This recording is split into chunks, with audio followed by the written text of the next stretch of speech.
The sky above the Barad-dûr, the mountains of shadow bordering Mordor, did not tear open with the chaotic scream of the warp, nor did it shimmer with the elegant magic of the Valar. Instead, it shattered like frozen glass struck by a hammer. The sound was a dull cosmic thud that resonated deep within the molten core of Mount Doom, causing the lava to sputter and recoil. A rift in the fabric of the world tree Yggdrasil had been forced open not by a spell, but by a catastrophic displacement of reality. From this fracture fell not a fleet of starships, but a single solitary figure, trailing freezing mist and the scent of pine and old blood. He landed in the jagged obsidian badlands north of Minas Morgul. The impact did not create a nuclear crater, but the shockwave pulverized the rock for 100 paces in every direction, creating a perfect circle of dust. As the dust settled, the silence of the dead land returned, heavier than before. In the center of the crater stood a man. His skin was pale as ash, marked by the tattoo of a red serpent winding over his torso and bald head. He wore leather armor and furs suited for the Fimbul winter, not the dry heat of Mordor. On his back, a legendary axe radiated a cold so intense it caused the volcanic air to hiss. At his waist hung 2 curved blades chained to his forearms, smelling of brimstone, and attached to his belt was a severed head with glowing yellow eyes. Kratos, the Ghost of Sparta, the god slayer, rose to his full height. He did not roar. He did not proclaim dominion. He simply grunted, adjusting the shoulder guard that had shifted during the fall. "Well," came a Scottish accent from the severed head at his hip. Mimir blinked, spitting out a mouthful of black dust. "This is a complication, brother. I've seen many realms, traveled between the branches of the world tree more times than I can count, but this feels different. The magic here, it's thin, stretched, like butter scraped over too much bread, if you catch my meaning." Kratos looked around, his golden eyes narrowing. He assessed threats not with fear, but with the cold calculation of a general who had waged war against Olympus and Asgard. "Where are we head?" "Not Midgard, definitely not Asgard," Mimir observed, his eyes scanning the looming dark peaks and the red glow reflecting off the clouds in the distance. "Look at that tower in the distance, brother, the one with the giant flaming eye on top." A bit ostentatious, isn't it? Reminds me of Odin, always watching, always paranoid. But this feels less like knowledge and more like pure malice. We are far from home. Kratos unhooked the Leviathan Axe. The frost rune glowed bright blue, a stark contrast to the oppressive red and black palette of Mordor. "We must find a way back. Boy is not here. We are alone." "Aye, alone in a land that smells of sulfur and treachery," Mimir agreed. "But I don't think we'll be alone for long. We've attracted attention." He was right. The impact had been felt. From the shadows of the mountain passes, the patrols of Mordor emerged. These were not the Draugr of the north, mindless and rotting. These were Uruk-hai and orcs, heavily armored in crude steel, bearing scimitars and jagged spears. They snarled, their guttural black speech echoing off the rocks. To them, this pale stranger was just a man, large perhaps, but mortal, an intruder to be skinned and brought to the lidless eye. The first Uruk-hai captain stepped forward, a beast of muscle and scars roaring a command to surrender. He raised a rusted cleaver, expecting the stranger to cower. Kratos did not speak. He did not negotiate. The concept of diplomacy with monsters had left him centuries ago. He simply threw the axe. The Leviathan axe flew with a weight that defied physics. In Middle-earth, combat was often a dance of swordplay, of parries and thrusts. But this was different. The axe didn't just cut, it obliterated. It struck the Uruk captain in the chest. There was no resistance from the armor forged in the dark smithies. The impact tore the Uruk's torso apart, freezing his blood instantly into red crystals. The sheer kinetic force threw the upper half of the body 20 feet backward, shattering the morale of the patrol in a single heartbeat. "By the gods!" Mimir exclaimed. "Did you see that? Their armor is parchment to you, brother. These creatures, they possess no godly essence. They are mortal flesh and bad craftsmanship." Kratos recalled the axe. It snapped back into his hand with a heavy thud that sounded like a coffin lid closing. "They are in my way." The remaining 20 orcs, driven by fear of Sauron rather than courage, charged. This was a mistake. To understand the scale of the massacre that followed, one must realize the disparity in power. In Middle-earth, a mighty warrior like Aragorn or Boromir could hold off a dozen orcs through skill, stamina, and courage. They were peak humans, bound by the laws of their reality.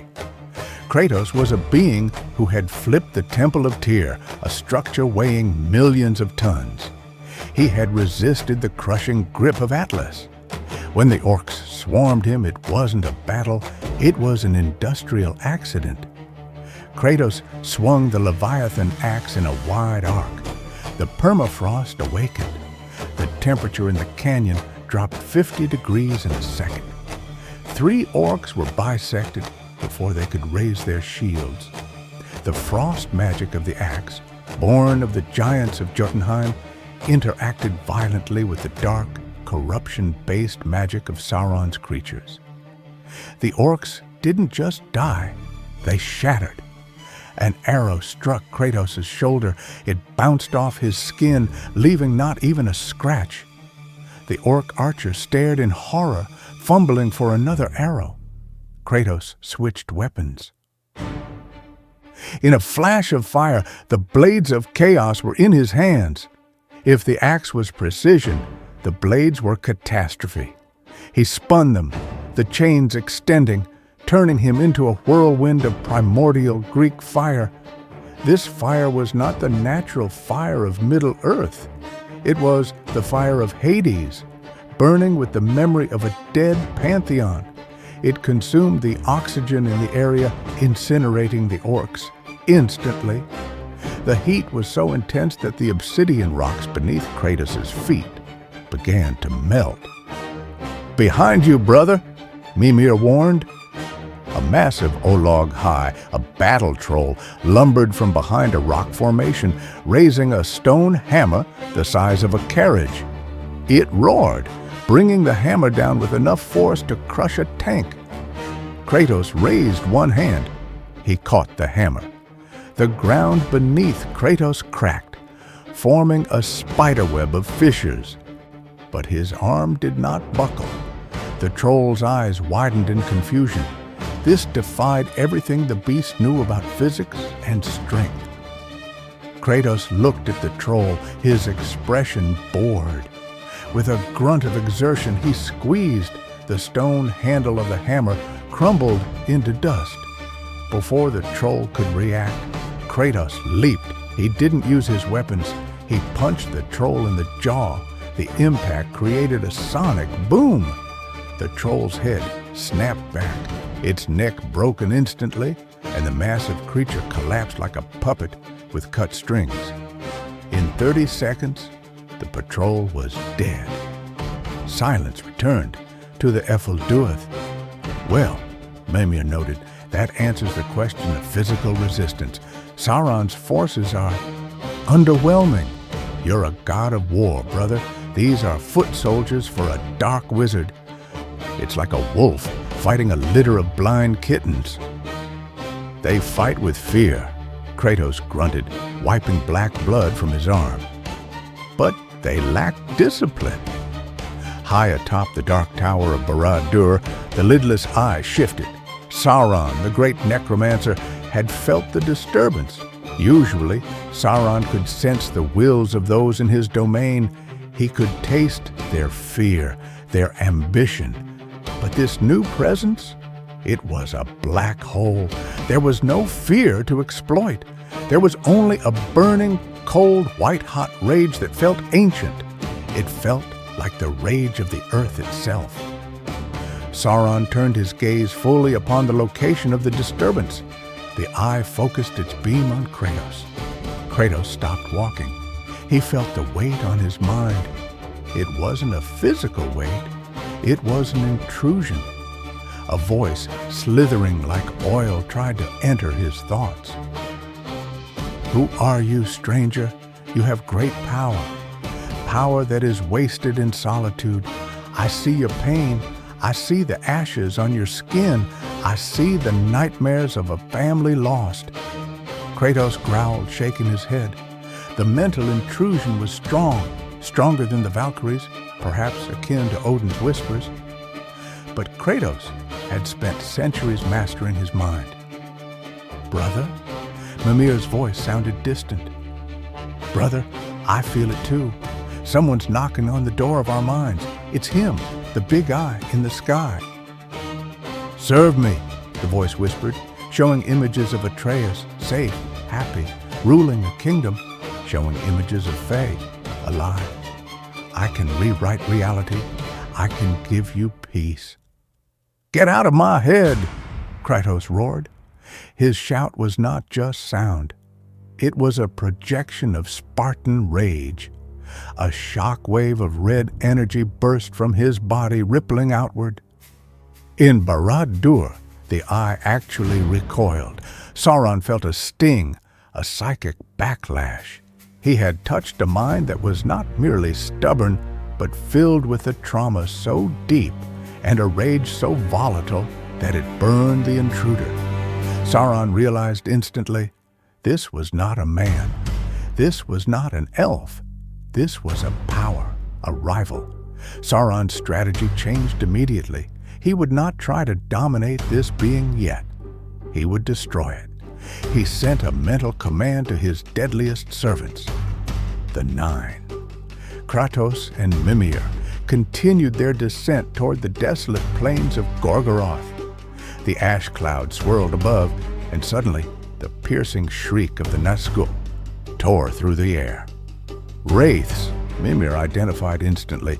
Airborne cavalry, 9 of them, riding, well, they look like wyverns, but uglier. The fell beasts dived. The Witch King of Angmar led the charge, his flaming sword drawn. The Nazgûl radiated an aura of terror, the Black Breath. It was a magical fear that paralyzed the hearts of men. Kratos looked up. He felt the aura wash over him.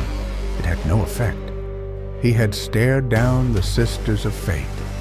He had walked through the depths of Tartarus. Fear was a luxury he could not afford. They rely on terror, Kratos noted, ineffective. As the Witch King swooped down, Kratos unholstered the blades of chaos. He waited. He threw the blade.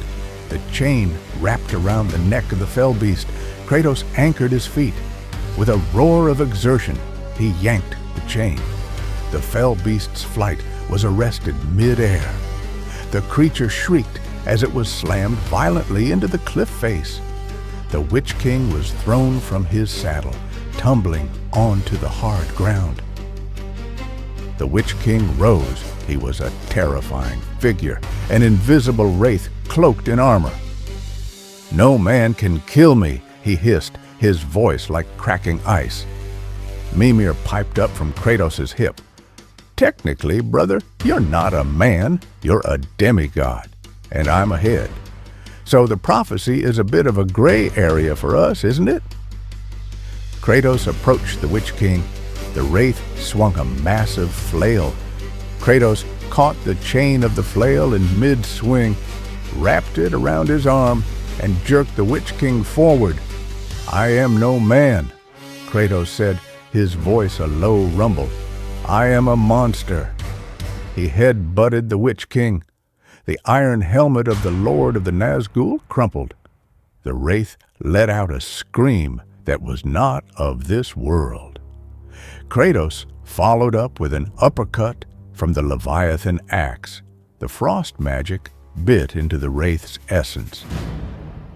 The Witch King dissolved into a cloud of black rags and vapor, vanished. The other Nazgûl hovered, unsure. They sensed that this being's weapons could hurt them permanently. "They are retreating," Mimir said as the remaining 8 pulled back. "Smart lads." Kratos did not care for their retreat. He had a destination, the tower, the source of the voice in his head. If he wanted to go home, he had to silence that voice. He began to walk across the plateau of Gorgoroth. Armies of orcs gathered in his path, thousands of them. For Kratos, this was routine. He carved a path through the army. It wasn't a battle. It was landscaping. He plowed through the ranks of the orcs like a glacier moving through a forest. By the time he reached the Black Gate, the Morannon, he was covered in black blood from head to toe. Behind him lay a trail of destruction 10 miles long. At the Black Gate, the mouth of Sauron rode out. He smiled, his mouth rotting and wide. "Greetings, stranger," the mouth said. "My master, Sauron the Great, welcomes you. He has an offer." Kratos didn't stop walking. As the mouth of Sauron prattled on about power, Kratos swung the axe in a casual backhanded motion without breaking stride. The mouth of Sauron's head flew off, still smiling. Kratos stepped over the body and kicked the massive iron gates of Mordor. With 3 earth-shattering strikes, Kratos blew the black gates open, the hinges shearing off. However, as Kratos entered the perimeter of Mordor's heart, the real battle began. It wasn't physical. Sauron began to weave a spell of despair and rage. He tried to amplify Kratos' own demons. Kratos stopped. The red mist of the Spartan rage flickered. He saw visions. He saw himself killing Lysandra and Calliope. He saw himself killing Zeus. He saw Atreus dying. "Brother," Mimir's voice sounded distant. "Brother, snap out of it. It's a trick. He's feeding on your guilt." The ring, from afar, called to the darkness in Kratos. "You are a destroyer," the voice whispered. "Why fight it? Burn this world too." Kratos fell to one knee, clutching his head. If Kratos lost control here, if he succumbed to the mindless Spartan rage, he would indeed conquer Middle-earth, but he would leave nothing but ash. No, Kratos gritted his teeth. He focused. He thought of the lesson he taught Atreus. We must be better. He forced the red mist down. He stood up, breathing heavily. His eyes were clear. "He tried to weaponize my past," Kratos said to Mimir. "He failed." "That was a close one, brother," Mimir sighed. "This Sauron fellow, he's a psychological menace, but he made a mistake. He made you angry, and I don't think he understands what happens when you get angry with a purpose." Kratos looked at Barad-dûr. "Head, we are going to bring that tower down."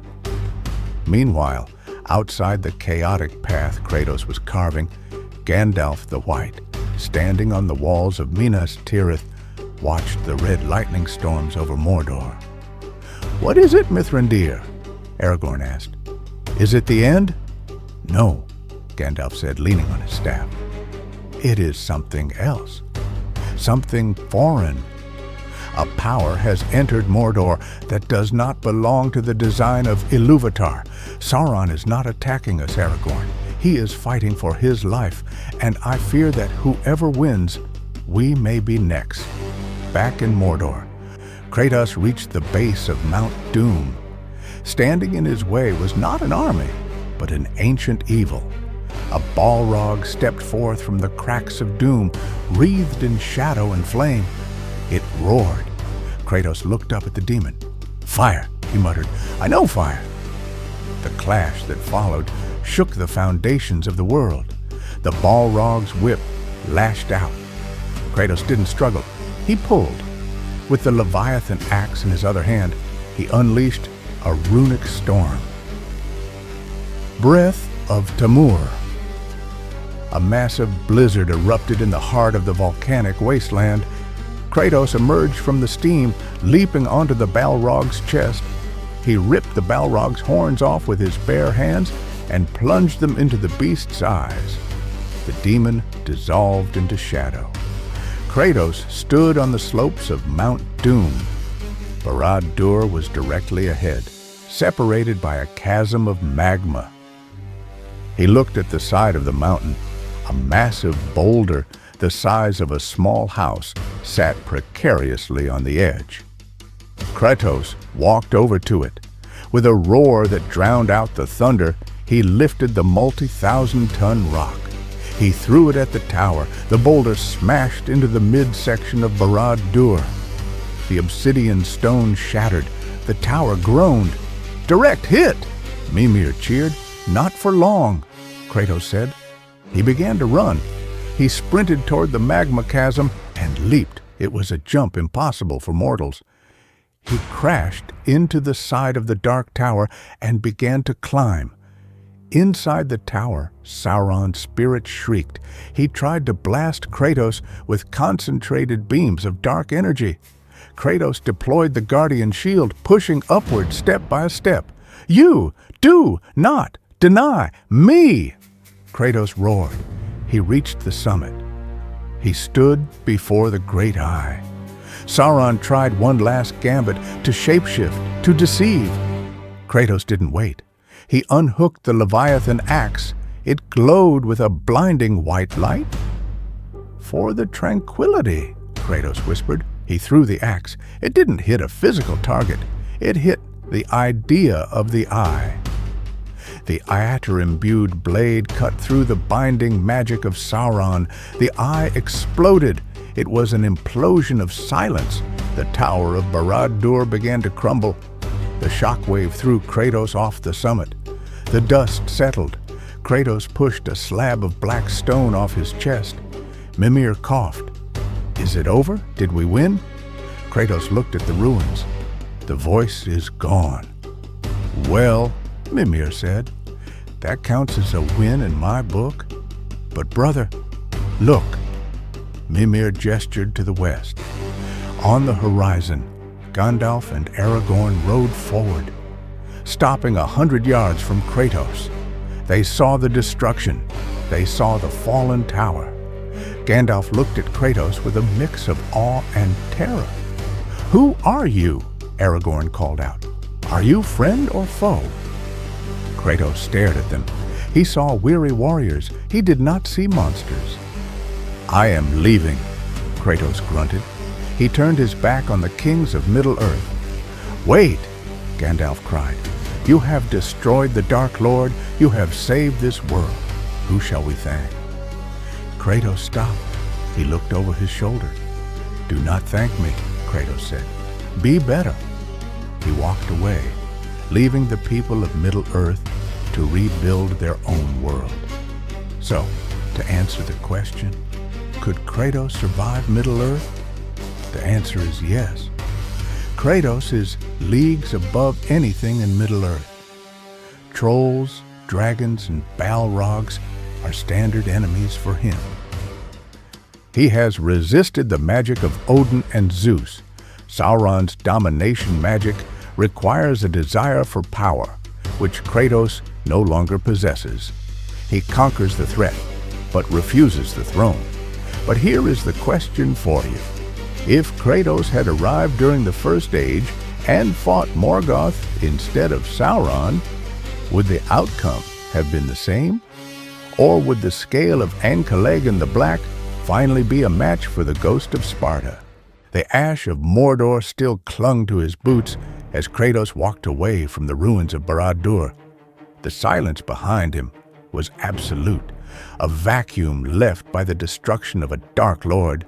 But Kratos did not look back. His goal was not liberation, it was extraction. The rift that had brought him here, the tear in the world tree, was fading, its energy signature drifting westward. "Brother," Mimir spoke up, breaking the rhythmic crunch of boots on obsidian. "I've been analyzing the magical resonance of this realm. With the big eye gone, the veil is lifting, but the path home isn't here. The rift has shifted. It's been pulled." Kratos grunted, stepping over a fissure filled with cooling magma. "Pulled? By whom?" "By someone with a lot of magical horsepower," Mimir replied, his tone darkening. "There is another tower, brother, far to the west. I sense a mind there, calculating, industrial, and very arrogant. Reminds me of a certain All-Father we knew. He's beckoning us." Kratos narrowed his eyes. He had no patience for wizards, but if this wizard held the key to the rift, he would pay him a visit. To leave Mordor, they had to pass through the tunnels of Cirith Ungol. The air here was thick, smelling of rot and ancient dust. This was the lair of Shelob, the last child of Ungoliant, a creature of shadow that existed before the first light of the sun. She was not a mere beast. She was a demon in arachnid form, a devourer of light. As Kratos entered the pitch-black tunnels, the blades of chaos flared, casting ominous dancing shadows on the web-choked walls. "Watch your left, brother," Mimir warned. Shelob descended. She was massive, her bloated body pressing against the tunnel walls, her multiple eyes glowing with a malice that was older than Sauron. She did not hiss. She gurgled, a wet, hungry sound. In Middle-earth, she was a terror that even the bravest champions feared. Her hide was impervious to most blades, and her venom caused a paralysis of the soul. She lunged, her chelicerae dripping with poison. Kratos did not dodge. He raised the golden fleece on his arm. The massive fangs struck the indestructible artifact, and the force of the blow reverberated through the tunnel. Kratos stood his ground, his boots digging into the stone. "You are just a bug," Kratos growled. He grabbed one of her massive, hairy forelegs. The sheer physical disparity was instantly apparent. Shelob was used to prey that ran. She was not used to prey that could wrestle a dragon. Kratos twisted his body, using his god strength to flip the multi-ton creature onto her back. She screeched, exposing her softer underbelly. Kratos leaped. The Leviathan Axe swung down, not with grace, but with executioner's precision. The axe cleaved through her chitin, burying itself deep into her thorax. Icy magic flooded her veins, freezing the ancient shadow within her. Shelob thrashed, trying to sting him, but Kratos ripped the axe out and struck again, and again. The light of Arendil stood no chance against the darkness, but the rage of Sparta was a different matter. Within moments, the great spider lay curled and lifeless, her ancient malice extinguished by a brutality she could not comprehend. Kratos wiped the ichor from his face and walked past the corpse without a second glance. "Disgusting," Mimir muttered. "I hate spiders." They emerged from the mountains into the woods of Ithilien, and then across the plains of Rohan. Kratos moved with unnatural speed, driven by purpose. Days of travel were condensed into hours of relentless marching. Finally, the Tower of Orthanc came into view. Isengard was a fortress of industry. Pits were dug deep into the earth, machinery churned, and a new breed of Uruk-hai, the Uruk-hai of the White Hand, stood guard. Standing on the balcony of the obsidian tower was Saruman the White. Saruman had watched the fall of Barad-dûr in his palantir. He was terrified, yes, but his pride was greater. He believed that Sauron had failed because he lacked finesse. Saruman believed he could control this Ghost of Sparta. He saw Kratos not as a person, but as a weapon to be bound. As Kratos approached the gates of Isengard, Saruman amplified his voice. This was his greatest power, the voice of Saruman. It could persuade the wise to folly and the brave to cowardice. "Welcome, traveler!" Saruman's voice boomed, echoing from the stones, gentle yet commanding. "You are weary. You have fought battles that were not yours. Come, lay down your arms. I can give you what you seek. I can give you a way home." Kratos stopped. The voice was soothing. It tugged at his desire for rest. It sounded reasonable. "Brother," Mimir whispered urgently, "cover your ears. It's a charm spell, high-level enchantment." Kratos stood still. He remembered the lies of Ares. He remembered the promises of Athena. He remembered the manipulation of Odin.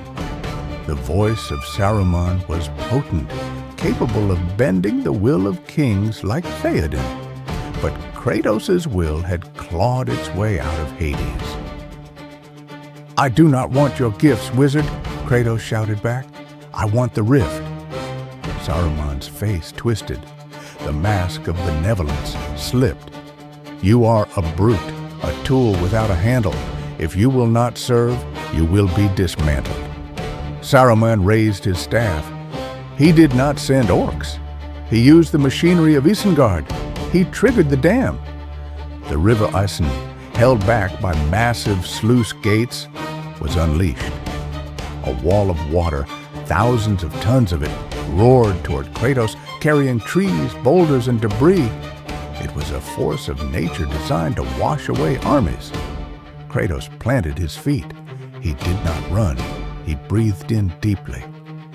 "Spartan rage," Mimir noted quietly. Kratos slammed his fists into the ground. A shockwave of pure thermal energy erupted from him. It wasn't just anger, it was the released power of a god. The shockwave hit the incoming wall of water. The collision created a massive explosion of steam that obscured the entire valley. The water didn't stop, but it was diverted, split around the bubble of force Kratos had created. As the water subsided, Isengard was flooded, its pits drowned, its machinery ruined. But standing in the mud, dry and furious, was Kratos. He looked up at the tower. "Come down!" Saruman, now desperate, began to cast fireballs. He hurled lightning from the tip of his staff. These were spells that could shatter stone walls. Kratos deflected a lightning bolt with the Leviathan Axe, the metal absorbing the charge. He threw the axe. It smashed into the balcony, embedding itself in the stone inches from Saruman's face. Kratos began to climb the tower. He punched his bare hands into the indestructible stone of Orthanc, creating his own handholds. Saruman looked down in horror. This being defied the laws of magic. When Kratos vaulted over the railing of the balcony, Saruman tried to stab him with a concealed dagger. Kratos caught the wizard's wrist. It was an unequal contest, a Maya against the god of war. "Tell me where the rift is," Kratos demanded, tightening his grip. The sound of Saruman's bones cracking was audible. "It is not here," Saruman gasped, his arrogance replaced by pain. "The lady of the wood, Galadriel, she holds the mirror. She knows." Kratos threw Saruman across the room. The wizard crashed into his collection of artifacts. Kratos retrieved his axe. He did not kill the wizard. Saruman was broken, humiliated, stripped of his power not by a council, but by fear. He was no longer a threat. "We go to the woods," Kratos said. They traveled north to the golden wood of Lothlorien. The elves intercepted them at the border. Haldir and his archers appeared from the trees, bows drawn. "Stop," Haldir commanded. "You carry the scent of death, stranger. The Lady of Light forbids your entry." Kratos touched the axe handle. "I will pass." "Wait, brother," Mimir interjected. "Elves. I know elves. They are stubborn, but they respect power and wisdom. Let me talk to them." Mimir cleared his throat. "Good Master Elf, we are just passing through. We mean no harm to your trees or your shiny lights. We just want a word with the lady." Before Haldir could refuse, a voice echoed in everyone's mind. It was not like Saruman's voice, which sought to control. It was like a clear stream, exposing the truth. "Let him pass, Haldir." Galadriel. Kratos walked into Caras Galadon. The beauty of the place, with its malorn trees and silver lights, was lost on him. He saw only strategic positions. He climbed the stairs to the glade where Galadriel and Celeborn waited. Galadriel was the mightiest elf remaining in Middle-earth. She had seen the light of the two trees. She possessed Nenya, the ring of water. She looked at Kratos, and for the first time, Kratos felt a gaze that did not judge him for his muscles, but for his soul. Galadriel did not fight with swords. She fought with the unseen. She entered his mind. This was the test. Kratos found himself standing in a white void. Galadriel stood before him. "You are a destroyer of worlds," she spoke telepathically. "I see the ashes of your kin. I see the pantheon you dismantled. Why should I let you live? You are a storm that will consume this world."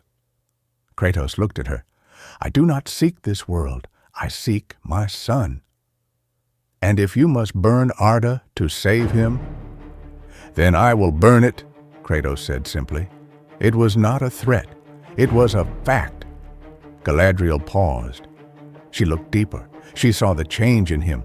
She saw the restraint. She saw that he had the power to take the One Ring, to take her ring, to take everything, but he hadn't. "You have conquered yourself," Galadriel whispered, fading from his mind. "That is the hardest victory." The vision ended. Kratos was back in the glade. Galadriel looked pale, as if the encounter had drained her. "The rift you seek is not in the west," she said aloud. "It is in the void, the door of night. Morgoth was cast through it. But it has opened again, briefly, in the ruins of the north." "Angmar!" "Angmar?" Mimir groaned. "Of course, more snow. Why is it always the snowy places?" Kratos nodded once, an acknowledgement. He turned to leave. "Ghost of Sparta!" Galadriel called out. "Do not return." "I do not intend to," Kratos replied. The journey to Angmar was a blur of violence. The remnants of the Witch King's sorcery lingered there, wights, spirits, and undead. Kratos plowed through them. He was not fighting for glory, he was fighting for the exit. In the frozen wastes of the north, they found it, a tear in reality, crackling with the same energy that had brought them there, but it was guarded. Standing before the rift was not a monster of Middle-earth. It was a manifestation of the rift itself, a chaotic amalgamation of the enemies Kratos had slain, formed from the memories of the land, a shadow Zeus, a shadow Sauron, a shadow Thor. A final test, Kratos growled. He drew both the axe and the blades. "Head, be ready." "Always, brother." The battle was personal. Kratos fought his own echoes. He fought the temptation to be the god of war again. He fought with discipline.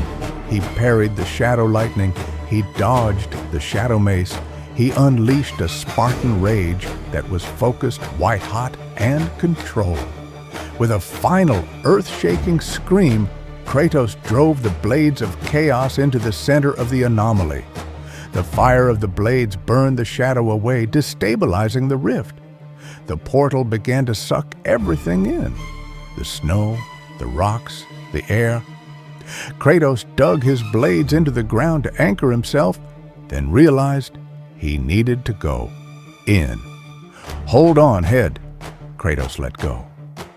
He was sucked into the vortex. The world of Middle-earth, the orcs, the elves, the hobbits, the rings, spun away into darkness. The colors of Arda faded. The song of the Valor dimmed. Silence. Then the smell of pine. The feeling of real biting snow. The sound of wolves howling. Kratos opened his eyes. He was lying in the snow. But it was not the cursed snow of Angmar. It was the snow of Midgard. He stood up. The Leviathan Axe was in his hand. Mimir was still at his hip. We made it," Mimir gasped. "By the beard of Odin, we made it. The cabin should be just over that ridge." Kratos took a deep breath. The air smelled of home. "Come," Kratos said. "We must see if Atreus has done his chores." He began to walk toward the cabin, leaving the memory of Middle-earth behind him like a bad dream. Final analysis: the conquest of Middle-earth. The question was, can Kratos conquer Middle-earth? Throughout this simulation, we have tested Kratos against the peak threats of Tolkien's legendarium. 1. Versus the armies. Kratos is a weapon of mass destruction. Orcs, Uruk-hai, and standard human armies are non-factors.